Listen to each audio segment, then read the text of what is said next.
ሰላም ለእናንተ ይሁን የተወደዳችሁ ተማሪዎች። ዛሬም በስምንተኛ ክፍል ሲቲዝንሺፕ መጥቻለሁ። ስቴት ኤንድ ገቨርንመንት የሚለውን ምዕራፍ ጀምረን ፓርት 1 እና ፓርት 2 አይተን ነበር ያቆምነው። ለዛሬ ፓርት 3 ይዤላችሁ ቀርብ ያለው እንግዲህ በፓርት 3 ላይ የምናየው ፕሬዚደንሻል ሲስተም ኦፍ ገቨርንመንት የሚለውን ቶፒክ ይሆናል። በፓርት 2 ላይ ፓርላሜንታሪ ሲስተም ኦፍ ገቨርንመንት የሚለውን አጠቃላይ ፊቸሮቹን ጨምሮ ሌሎች ነገሮችንም ለማንሳት ሞክረናል። እንግዲህ እሱን ያላያችሁ ያንን ቪዲዮ እንድታዩ ጋብዛለሁ። በቀጥታ ወደ ቪዲዮ አለፍኩኝ። አብራችሁኝ ቆዩ። ላይክ በማድረግ ጀምሩ። ኦኬ፣ ፕሬዚደንሻል ሲስተም ኦፍ ገቨርንመንት እንግዲህ ይህንን ቶፒክ ስናይ እናንተ ከፓርላሜንታሪ ሲስተም ኦፍ ገቨርንመንት ጋር እያገናኛችሁ ልዩነታችሁን በደንብ እያጤናችሁ መሄድ አለባችሁ። ምንድን ነው እዚህ ጋር የምናየው ፕሬዚደንሻል ሲስተም ኦፍ ገቨርንመንት ስንል የመጀመሪያውም ሲስተም ዌር the president is both head of state and head of government። እንግዲህ በፕሬዚደንሻል ሲስተም ላይ ፕሬዚደንቱ የመንግስትም የሪፐብሊኩም የበላይ መሪ ነው ማለት ነው። ምን ማለት ነው? ፕሬዚደንቱ የሀገር መሪም ነው። the head of state ሲል የሀገር መሪ ነው። ሁለተኛው የሪፐብሊኩ ወይም የመንግስቱ መሪም የሆነበት ስርዓት ማለት ነው። ስለዚህ ዘ ፕሬዚደንት ኢዝ ቦዝ ዘ ሄድ ኦፍ ስቴትስ ኤንድ ሄድ ኦፍ ገቨርንመንት። እንደምታስታውሱት በፓርላሜንታሪ ሲስተም ላይ ዘ ፕሬዚደንት ኢዝ ዘ ሄድ ኦፍ ዘ ስቴት ኤንድ ዘ ፕራይም ሚኒስተር ኢዝ ዘ ሄድ ኦፍ ገቨርንመንት። የሀገር መሪ በፓርላሜንታሪ ሲስተም ላይ ማን ነው ብለናል? ፕሬዚደንት ነው ብለናል። ነገር ግን የሪፐብሊኩ ወይም የመንግስቱ መሪ ማን ነው? ጠቅላይ ሚኒስተሩ ነው፣ ሄድ ፕራይም ሚኒስተር ነው ብለን ነበር ያየ ነው።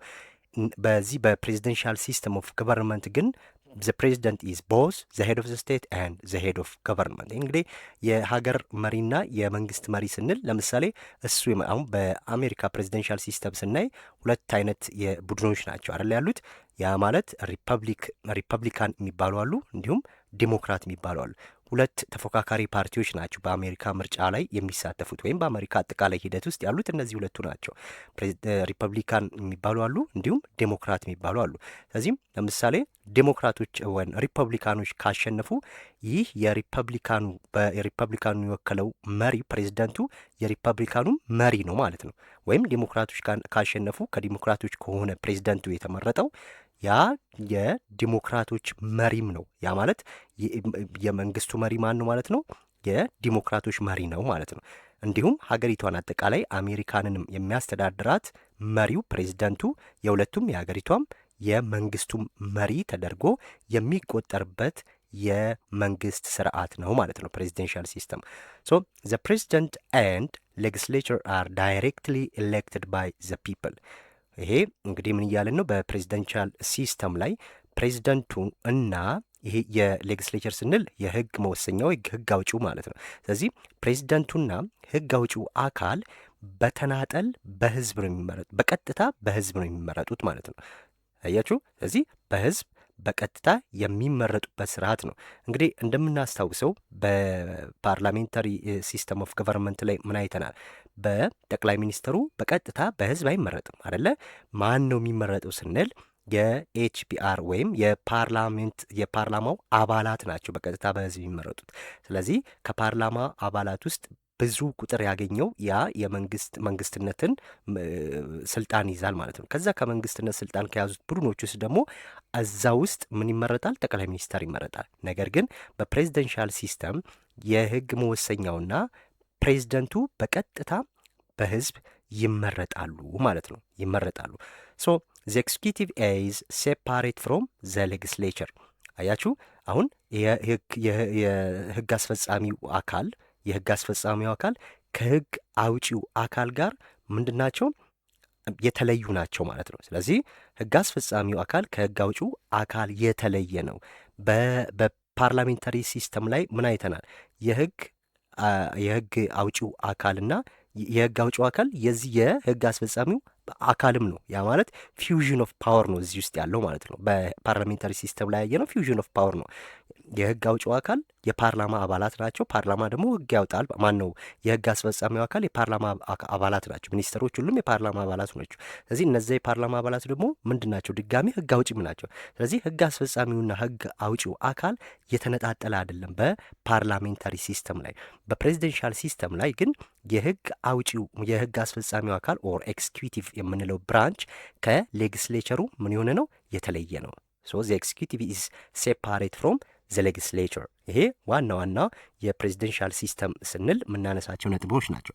ሶ ሌላው ፕሬዚደንሻል ሲስተም ኢዝ ኦልሶ ኮልድ ሲንግል ኤክስኪዩቲቭ ሲስተም ተብሎም ይጠራል። ምን እያልን ነው? ይህ የፕሬዚደንሻል ሲስተም ምንድን ነው ይለናል? የነጠላ የስራ አስፈጻሚ ስርዓት ተብሎም ይጠራል ይለናል። ሲንግል ኤክስኪዩቲቭ ሲስተም ተብሎም ይጠራል። ሲንግል ኤክስኪዩቲቭ ሲስተም ተብሎም ይጠራል ይለናል። ኦኬ ሶ ዘ ፕሬዚደንት ሊድስ ዘ ኤክስኪዩቲቭ ብራንች። እንግዲህ ፕሬዚደንቱ የሚመራው ወይም ፕሬዚደንቱ የህግ አስፈጻሚውን ዘርፍ ነው የሚመራው ማለት ነው። የህግ አስፈጻሚውን ዘርፍ የሚመራው ማን ነው? ፕሬዚዳንቱ ነው። ስለዚህ የኤክስኪዩቲቭ ብራንቾቹ አጠቃላይ ተጠሪነታቸው ለፕሬዚዳንቱ ነው። ነገር ግን ዘ ፕሬዚደንት ኢዝ ናት ሪስፖንሲብል ቱ ዘ ሌጊስሌቸር። አያችሁ፣ ፕሬዚዳንቱ ግን ለህግ አውጪው አካል ተጠሪ አይደለም። ፕሬዚዳንቱ በቀጥታ በህዝብ ስለሚመረጥ የፕሬዚዳንቱ ቀጥተኛ ተጠሪነቱ ለማን ነው? ለህዝብ ነው ተጠሪነቱ እንጂ ይህ ፕሬዚዳንቱ ለሌጊስሌቸሩ ወይም ለህግ አውጪው አካል አይደለም ተጠሪነቱ። ይሄ በደንብ መለየት መቻል አለባችሁ። ነገር ግን በፓርላሜንታሪ ሲስተም ብለናል፣ ፕራይም ሚኒስተሩ ወይም ሚኒስተሮች ለማን ነው ተጠሪነታቸው ብለናል? ለፓርላማው ለሌጊስሌቸር አካል ነው። ሶ ኦል ኤክስኪዩቲቭስ አር ዋት they are accountable to the or responsible to the legislature። ስለዚህ በፓርላሜንታሪ ሲስተም ላይ አጠቃላይ ሚኒስተሮች ኢንክሉዲንግ ፕራይም ሚኒስተሩን ጨምሮ ተጠሪነታቸው ለፓርላማው ነው። በፕሬዚደንሻል ሲስተም ግን ፕሬዚደንቱ ለሌጊስሌቸሩ ለህግ አውጪው አካል ተጠሪ አይደለም ማለት ነው። ተጠሪነቱ ለማን ነው? ለህዝብ ነው። ምክንያቱም በቀጥታ በህዝብ ስለሚመረጥ ማለት ነው። በፓርላሜንታሪ ሲስተም ግን ጠቅላይ ሚኒስተሩ የሚመረጠው ከፓርላማው ስለሆነ ተጠሪነታቸው ለፓርላማው ነው ማለት ነው።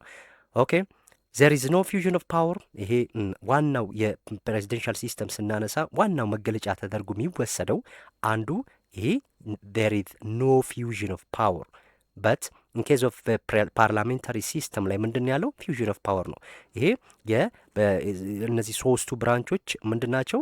የተለያዩ ናቸው፣ የተለጣጠሉ ናቸው። አንዱ ለአንዱ ተጠሪ አይደለም በፓርላሜንታሪ ሲስተም። ለዛ ነው ፊውዥን ኦፍ ፓወር የለም ያልነው። በፓርላሜንታሪ ሲስተም ጋር ስንመጣ ግን ፊውዥን ኦፍ ፓወር አለ። ቢኮዝ የኤክስኪዩቲቭ አባላቶች የኤክስኪዩቲቭ ብራንቹ እዛው የፓርላማ አባል ናቸው አይደለ? የፓርላማ አባል ሆነው ራሳቸው እዛው ህግ ያወጣሉ፣ ድጋሚ ደግሞ ህግ ያስፈጽማሉ ብለናል። ፊውዥን ኦፍ ፓወር ነው ያለው በፓርላሜንታሪ ሲስተም ላይ። ፕሬዚደንሻል ሲስተም ላይ ግን ዜር ኢዝ ኖ ፊውዥን ኦፍ ፓወር። ይሄ የፕሬዚደንሻል ሲስተምን ስናነሳ የምናነሳቸው ወሳኝ ነጥቦች ናቸው ማለት ነው። ኦኬ መገለጫዎቹ ምንድን ናቸው የሚሉትን ደግሞ እናነሳለን። ፊቸርስ ኦፍ ዘ ፕሬዚደንሻል ሲስተም፣ የፓርላሜንታሪ ሲስተም ፊቸሮችን ታስታውሳላችሁ፣ መገለጫዎቹን አይደለ? ዋና ዋናዎቹን እዚህ ፓርላሜንታሪ በፕሬዚደንሻል ሲስተም ላይ ደግሞ ምን ነገሮች ናቸው የሚነሱት የሚሉትን እናያለን ማለት ዋና ዋና ባህሪያቶቹን እናያለን። ሶ የመጀመሪያው ስትሮንግ ፖዚሽን ኦፍ ዘ ፕሬዚደንት። እንግዲህ በፕሬዚደንሻል ሲስተም ላይ የፕሬዝደንቱ ጠንካራ የስልጣን ደረጃ ነው ያለው ማለት ነው።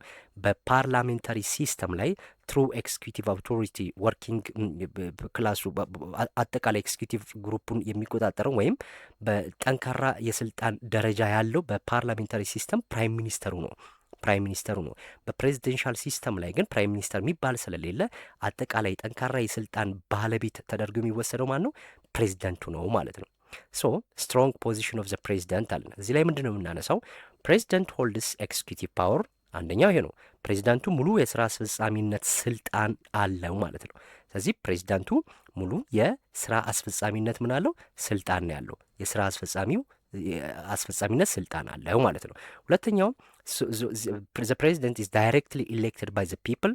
አያችሁ፣ አንደኛው ለዚህ ለጠንካራ የስልጣን ደረጃ እንዲኖረው ያደረገው ማን ነው? በቀጥታ ከፓርላማ ውስጥ ሳይሆን ይሄ የሚመረጠው በቀጥታ በህዝብ ስለሆነ የሚሾመው። ስለዚህ ጠንካራ የስልጣን ባለቤት ተደርጎ ይወሰዳል። ማን? ፕሬዚደንቱ ማለት ነው። ሶ ዘ ፕሬዚደንት ኢዝ ዳይሬክትሊ ኢሌክትድ ባይ ዘ ፒፕል፣ በህዝቡ ነው በቀጥታ የሚመረጠው ማለት ነው። ሶስተኛው እዚህ ላይ የምናነሳው ዘ ሄድስ ኦፍ ገቨርንመንት ኤንድ ዘ ስቴት። ዘ ፕሬዚደንት ኢዝ ዋት? ዘ ሄድ ኦፍ ገቨርንመንት ኤንድ ኦልሶ ዘ ሄድ ኦፍ ዘ ስቴት። አሁን ጠቅላይ ማን ነው? ፕሬዚደንቱ የሀገሪቷም መሪ ነው፣ እንዲሁም የሪፐብሊኩ ወይም የመንግስቱም መሪ ነው ማለት ነው። ይሄ መጀመሪያ ላይ ለማንሳት ሞክረናል። ስለዚህ እነዚህ የአንደኛው የፊቸር ኦፍ ፕሬዚደንሻል ሲስተም ወይም የፕሬዚደንሻል ሲስተም ዋና ዋና ባህሪያት ከሚባሉት አንደኛው የጠንካራ የፕሬዝዳንቱ የስልጣን ደረጃ ያሳያል ማለት ነው። እዚህ ላይ በደንብ እነዚህን መያዝ አለባችሁ። ፕሬዚዳንቱ የኤክስኪዩቲቭ ፓወር ነው ያለው፣ የስልጣን አስፈጻሚነት የስራ አስፈጻሚነት ስልጣን አለው። ሁለተኛ በህዝብ ቀጥታ ነው የሚመረጠው። ሶስተኛ ሁለቱም የመንግስትም የሀገሪቷ መሪ ፕሬዚዳንቱ ነው ማለት ነው። አንደኛው ፊቸር ይሄ ነው፣ ስትሮንግ ፖዚሽን ኦፍ ዘ ፕሬዚዳንት። ሁለተኛው በፕሬዚደንሻል ሲስተም ላይ ዜር ኢዝ ሴፓሬሽን ኦፍ ፓወርስ። እንግዲህ ሴፓሬሽን ኦፍ ፓወር ምንድን ነው በምንልበት ሰዓት ላይ ይህ ሴፓሬሽን ኦፍ ፓወር ማለት ሶ ፓወር ኢዝ ዲቫይድድ ኢንቱ ኤክስኪዩቲቭ ሌጊስሌቲቭ ኤንድ ጁዲሻሪ። በደንብ ይሄ ከፓርላሜንታሪ ሲስተም የሚለየው መሰረታዊና ዋነኛው ነጥብ ይሄ ነው። በፓርላሜንታሪ ሲስተም ላይ ያለው ፊውዥን ኦፍ ፓወር ነው እንጂ ሴፓሬሽን ኦፍ ፓወር አይደለም። እንዳልኳችሁ ከዚህ በፊት ሴፓሬሽን ኦፍ ፓወር መኖሩ አንደኛ ለቼክ ኤንድ ባላንስ አስፈላጊ ነው ብለናል። ስለዚህ ሴፓሬሽን ኦፍ ፓወር ደግሞ በምንልበት ሰዓት ላይ ስልጣን በሶስት የመንግስት አካላት ያ ማለት በህግ አስፈጻሚው፣ በህግ አውጪውና በዳኝነት አካሉ ወይም በህግ ተርጓሚው ብለን በምንለው የተከፋፈለ ነው ማለት ነው። እነዚህ ሶስቱም የየራሳቸው ስልጣንና ኃላፊነት ነው ያለባቸው። ይሄ ኤክስኪዩቲቭ ለሌጊስሌቲቭ ተጠሪ አይደለም። ስለዚህ ኤክስኪዩቲቭ ፕሬዚደንቱን ጨምሮ ፕሬዚደንቱ ለሌጊስሌቲቭ አይደለም ተጠሪነቱ። ፕሬዚደንቱ በቀጥታ ተጠሪነቱ ለህዝብ ነው ማለት ነው። ስለዚህ ሴፓሬሽን ኦፍ ፓወር ሚንስ ፓወር ኢዝ ዲቫይድድ ኢንቱ ዚስ ስሪ ብራንችስ። እነዚህ በሶስቱ ቅርንጫፎች የተከፋፈለ ነው ማለት ነው። ሶ ኢች ብራንች ወርክስ ኢንዲፔንደንትሊ። አያችሁ እያንዳንዳቸው የመንግስት ብራንቾች እነዚህ ሶስቱ ማለት ነው እያንዳንዳቸው በተናጠል ነው የሚሰሩት ማለት ነው። በተናጠል ነው የሚሰሩት። በደንብ ይህንን በደንብ ለማወቅ ሞክሩ። እዚህ በተናጠል ነው የሚሰሩት ማለት ነው። ኦኬ ኤንድ ዚስ ሴፓሬሽን ኦፍ ፓወርስ ኢንሹርስ ቼክስ ኤንድ ባላንስስ። እንግዲህ ይህ ሴፓሬሽን ኦፍ ፓወር በምንልበት ሰዓት ላይ ይህ አሰራር ወይም ይሄ ሴፓሬሽን ኦፍ ፓወር መኖሩ ምን ይለናል? የስልጣን ሚዛንንና ቁጥጥርን ለማድረግ እጅግ አስፈላጊ ነው ማለት ነው። ስለዚህ የስልጣን ሚዛን ይኖራል። ስልጣን በአንድ ቦታ ብቻ ተከማችቶ እንዳይገኝ ሁሉም የየራሳቸው ኃላፊነት አላቸው። ይህ ስልጣን በአንድ ቦታ ተከማችቶ እንዳይገኝ ያደርጋል። እንዲሁም ለቁጥጥር አመቺ ነው ማለት ነው። ለቁጥጥር አመቺ ነው። በፓርላሜንታሪ ሲስተም ላይ ስንመጣ ግን ፊውዥን ኦፍ ፓወር ስላለ ህግ ያወጣው አካል ተመልሶ ይመጣና አስፈጻሚው አካልም ራሱ ስለሚሆን ለቁጥጥርና የስልጣን ሚዛንን ለመጠበቅ አስቸጋሪ ያደርገዋል። አንዱ እንደ ኔጌቲቭ ተደርጎ የሚወሰደው ፓርላሜንታሪ ሲስተም ላይ ፊውዥን ኦፍ ፓወር ነው። ለተለያዩ ነገሮች ያጋልጣል። የስልጣን ቁጥጥር ለማድረግ ለመከታተል ቁጥጥር ለማድረግ እነዚህ ነገሮች ያስቸግራሉ፣ ፊውዥን ኦፍ ፓወር ሲኖር ማለት ነው። በት ሴፓሬሽን ኦፍ ፓወር መኖሩ እነዚህን ለቼክ ኤንድ ባላንስ አስፈላጊ ነው ማለት ነው። አስፈላጊ ነው። ሁለተኛው የፕሬዚደንሻል ሲስተም ፊውቸር ባህሪ ይሄ ነው፣ ሴፓሬሽን ኦፍ ፓወር ማለት ነው። የመንግስት ስልጣን በሶስት መከፈሉ ማለት ነው። ሶስተኛው በፕሬዚደንሻል ሲስተም ላይ የምናየው ምንድን ነው? ይህ የተወሰነ የስልጣን ዘመን መኖር ነው። የተወሰነ የስልጣን ዘመን መኖር ነው። ምን ማለት ነው የተወሰነ የስልጣን ዘመን ስንል? ሉክ ፊክስድ ተርም ኦፍ ኦፊስ፣ ይሄ ሶስተኛው መገለጫ ነው። ፊክስድ ተርም ኦፍ ኦፊስ ስንል ምን እያልን ነው? የተወሰነ የስልጣን ዘመን ነው ያላቸው። ፕሬዚዳንቱ የተወሰነ የስልጣን ዘመን ነው ያላቸው። ያ ማለት ሉክ ዘ ፕሬዚደንት ሰርቭስ ፎር ኤ ፊክስድ ፔሪድ። እንግዲህ በአሜሪካ የምርጫ ሁኔታ ስናይ አንድ ፕሬዚዳንት ለ4 ዓመት ነው የሚቆየው። ለ4 ዓመት ይቆይና ዳግም እስከ ስንት ጊዜ መመረጥ ይችላል? 2 ጊዜ ብቻ መመረጥ ይችላል። አንድ ፕሬዝዳንት ሀገሪቷን ሊመራ የሚችለው ለ8 ዓመት ብቻ ነው ማለት ነው። ለ8 ዓመት ብቻ ነው። ስለዚህ ይህ ደግሞ ለሌሎች እድል ይሰጣል። ብዙ ጥቅሞች በዚህ አኳያ ማንሳት ይቻላል። ስለዚህ የተወሰነ የስልጣን ዘመን መኖሩ አንደኛ ፕሬዚዳንቱ ለተወሰነ እና ለታወቀ የጊዜ ገደብ ያገለግላል። ያ ማለት ስልጣንን የሙጥኝ ብሎ እስከ መጨረሻው ልሙትበት አይልም ማለት ነው። እዚህ ይሄ አንዱ መገለጫው ነው። ሶ ፕሬዚደንት ሰርቪስ ፎር ፊክስድ ፔሪድ አብዛኞቹ ሀገር ላይ ለ4 ዓመት ነው የሚቆዩት ማለት ነው። ሶ ካኖት ስቴይ ኢን ፓወር ፎር ላይፍ። አያችሁ፣ በስልጣን ላይ ለዘላለም መቆየት አይችሉም።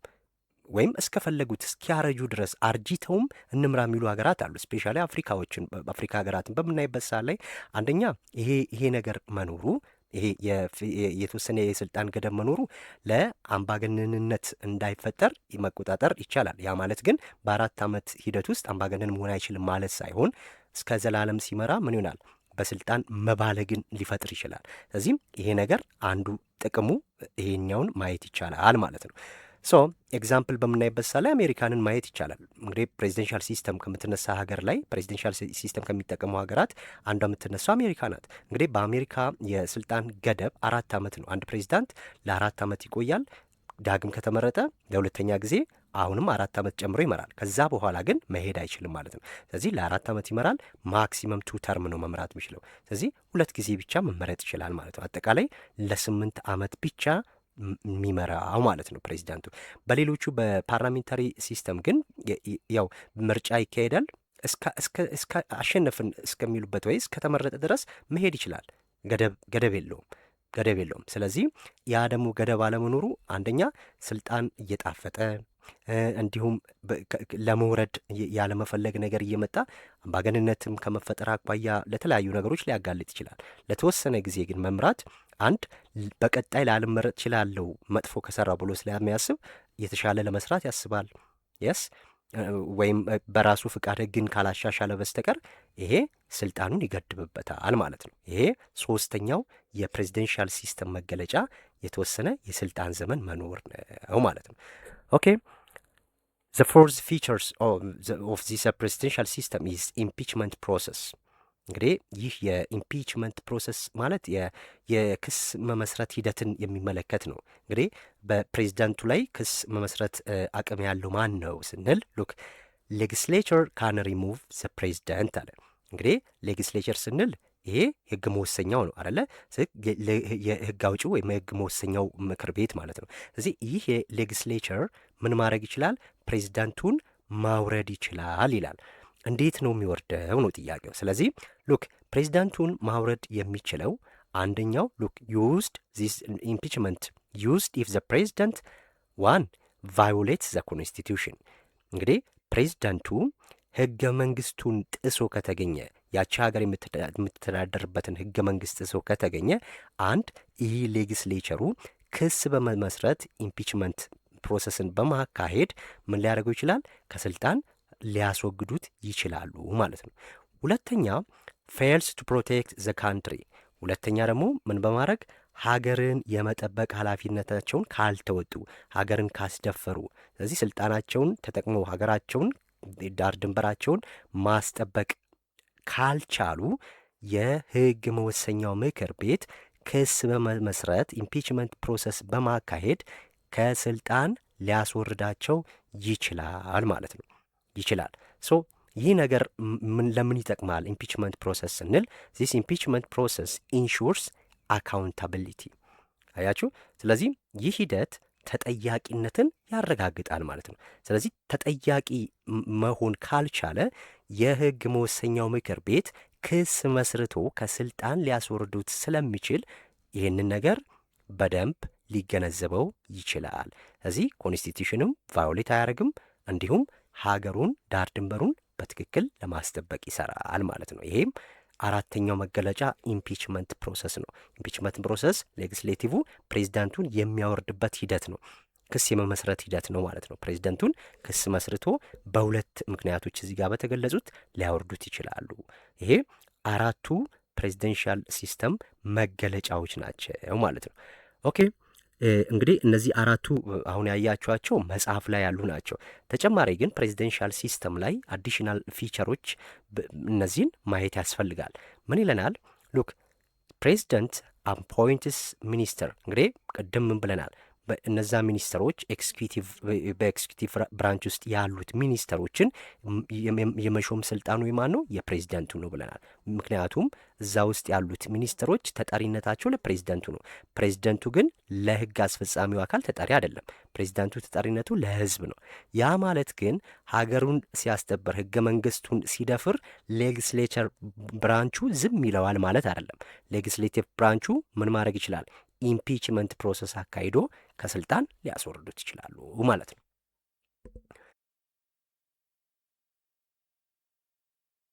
ኦኬ ሌላው ሉክ ሚኒስተርስ አር ሪስፖንሲብል ቱ ዘ ፕሬዚዳንት። ይሄ አሁን ያልኳችሁ ነው። ስለዚህ ሚኒስትሮች ተጠሪነታቸው ለፕሬዚዳንቱ ነው ማለት ነው። ጁዲሽሪ ካን ሪቪው ፕሬዚደንሻል አክሽንስ።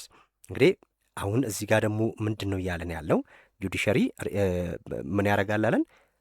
የህግ የዳኝነት አካሉ ማለት ነው ጁዲሽሪ ስንል። እነዚህ የዳኝነት አካሉ ደግሞ የፕሬዚዳንቱን ውሳኔዎች በህግ የመመርመር ስልጣን አላቸው ማለት ነው። ጁዲሽሪ የስ ጁዲሽሪ ኢንተርፕሬት ሎ የሚያደርገው ነው ብለናል አደለ? ኮርት ጀጅ ምናምን ብለን ያልናቸው ናቸው። ሶ እነዚህ ጁዲሽሪ አካሎች የፕሬዚደንቱን ውሳኔዎች አክሽኖች በህግ የመመርመር ስልጣን አላቸው ማለት ነው። ሶ ሌጅስሌቸር ኮንትሮልስ ሎስ ኤንድ በጀትስ።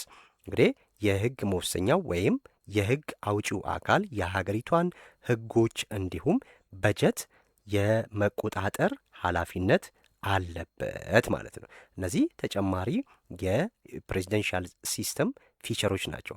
ሶ ፕሬዚደንሻል ሲስተም ምንድን ነው ስንባል እነዚህ ነገሮች መግለጽ እንችላለን ማለት ነው። እነዚህ አራቱ የፕሬዚደንሻል ሲስተም መገለጫዎች ናቸው።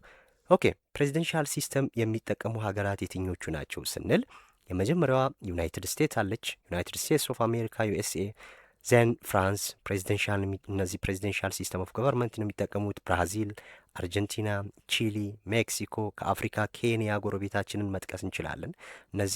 እነዚህ ሀገራት ፕሬዚደንሻል ሲስተም ኦፍ ገቨርንመንት የሚከተሉ ናቸው። ሶ እንግዲህ ይሄ ሲስተም ኦፍ ገቨርንመንት በምናይበት ሳ ላይ ሁለቱን ነው ያየ ነው። ፓርላሜንታሪ ኤንድ ፕሬዚደንሻል ሲስተም ስታጠኑ አንዱ ከአንዱ በምንድን ነው የሚለየው? አንድነት አላቸው ወይ? ልዩነታቸው በደንብ ግልጽ ስለሆነ ማለት ነው። ስለዚህ እያንዳንዱን ማየት አለብን። ስለዚህ እያንዳንዱ ደግሞ ሁለቱም የራሳቸው የሆነ አድቫንቴጅ እና ዲስአድቫንቴጅ አላቸው። ይሄም የራሱ የሆነ አድቫንቴጅ ዲስአድቫንቴጅ አለው። ይህንንም መለየት መቻል አለባቸው። ስትጠየቁ የምትጠየቁት በዚህ መልኩ ነው። እንግዲህ እዚህ ጋር ያለው ኖት መጽሐፋችሁ ላይ ያለው በአጭሩ እጥር ምጥን ባለመልኩ መሰረታዊ የሚባሉና ለሚኒስትሪ ሲጠየቅ በምን መልኩ ይጠየቃል የሚለውን ግንዛቤ ውስጥ በመክተት የወጡ ኖቶች ናቸውና ለፈተና በዚህ መልኩ ስታጠኑ ቀለል ይላችኋል ብዬ አስቤያለሁ ማለት ነው። ሶ እንግዲህ በሌላውን ሀሳብ ከዚህ ጋር አያይዞ መቀጠሉ ቪዲዮን ማርዘም ይሆናል።